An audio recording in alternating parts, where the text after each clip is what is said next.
So we actually are, you know, like misunderstand the concept of emptiness as emptiness. Yes, sometimes we do meditate, you know, onto emptiness. So that is an image of emptiness. And for example, from my intellectual understanding, my mind creates something like emptiness.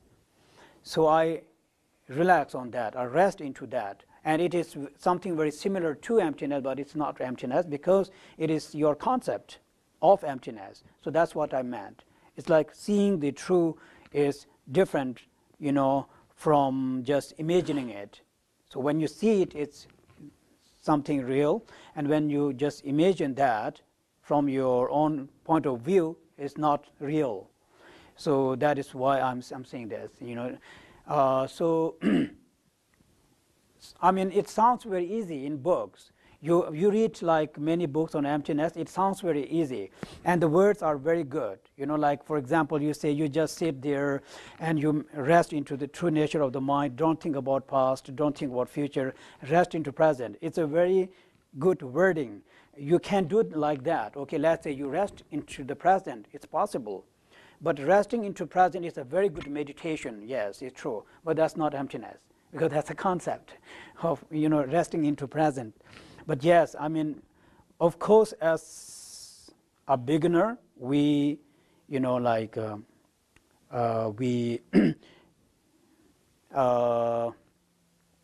because we do not have the ability to realize that directly, so we, our path is, you know, that is the path, and the path is not the fruit. So that actually is the difference. That is path, and this is what we have to do.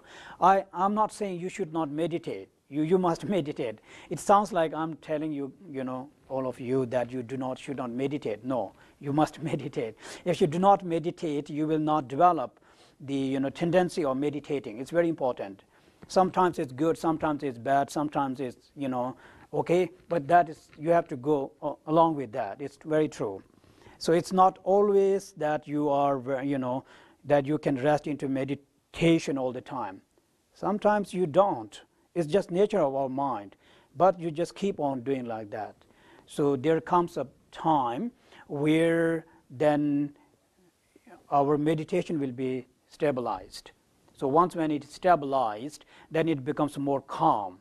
Then in the teachings, Buddha says that it is like ocean. Earlier, in the initial stage, it's like waterfall. You know, the waterfall is very heavy and it's very rough. So because we are just meditating, so many thoughts comes up. It's true. The moment when you sit and try to sit and rest in true nature of the mind, you feel like so many thoughts has arisen in you, but that is not true. It was already there, and now only because you rested and in the true nature of the mind, you actually now realize that, okay, there are these thoughts. But because earlier we have not, you know, meditated, so our mind was very busy. So we always thought, we were not aware of these concepts in us. Now you become aware for the very first time. So in the initial stage, you become aware of your concepts. That is why it says it's like, you know, this river water, very, you know, very rough. It goes like this. And then you just keep doing meditation, and then it calms down like ocean.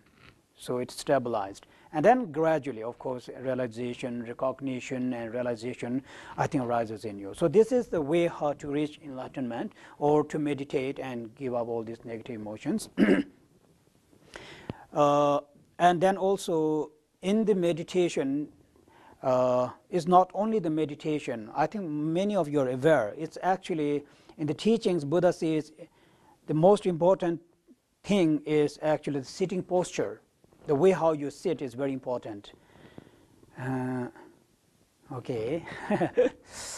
In the Buddha's teaching, it says that because it is believed right now our mind is based, you know, of course it's based in our physical body, and especially it is based in the wind of our physical body.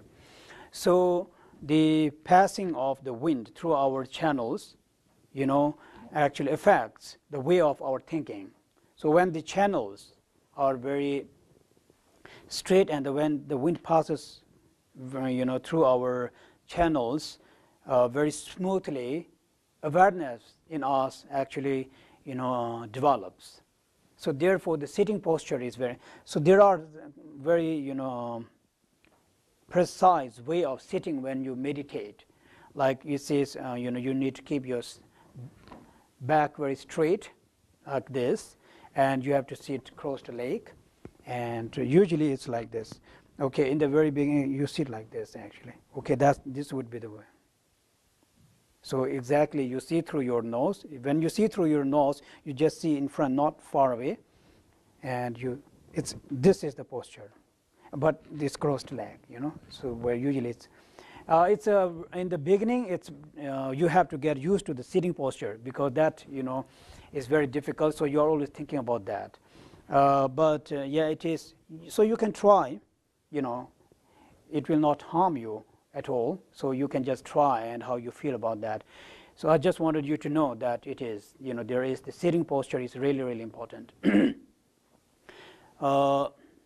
Okay, so that is the meditation aspect. And now, as far as bodhicitta, as we are speaking about the bodhicitta and Buddha. So therefore, when we take refuge now in Buddha, actually when we speak of Buddha, then we are taking refuge in the complete enlightened Buddha, we call. That is like Buddha Shakyamuni, the fourth Buddha, Buddha Shakyamuni, for example. And the route to reach enlightenment is bodhicitta, the unconditional and limitless loving kindness, compassion for sentient beings. That is the route. So therefore, we have to cultivate bodhicitta. And how do we, bodhicitta means, how do we cultivate bodhicitta is by becoming free from clinging. As I said earlier, that if we do not become free from clinging, we will not be able to give up the self-ego clinging. And if you do not give up self-ego clinging, you always will be thinking about you and your family and related to your family. So it always is limited within that surrounding only. So therefore bodhicitta here is when one becomes free from concepts, and when one becomes free from all these clingings and negative emotion, then we develop the bodhicitta. But before that, in order to achieve that kind of state, we actually practice loving kindness, compassion. It's always said that because the loving kindness and compassion in sentient being is the root of bodhicitta in us. So that is the reason why we can develop that. We already have the seed in us, which is loving kindness, compassion. So we generally can. And the only thing we need to do is we have to get rid of clinging. And once when that is done, then it actually manifests limitlessly to all the limitless sentient beings. So yeah, that is like in the Buddha's teaching when we speak of it's mainly mind training. In Buddhism we speak of mind training. It's mind training because as a sentient being, as an ordinary person, what we do usually in our daily life is pretty much dependent on the on your way of thinking and on your mind frame. What kind of mind frame you have is completely dependent on that. So therefore, like in order to become a very good human being, we have to develop a very good mental attitude, because it's all about your mind, mental attitude. So therefore, in the very beginning, to develop oneself as a better human being, a very good human being, we speak of training one's mind. So how we train our mind is trying to get rid of the negative thoughts and try to get rid of the negative concepts in you and develop the positive concepts. The more positive concepts you develop, you naturally kind of develop yourself into a better person.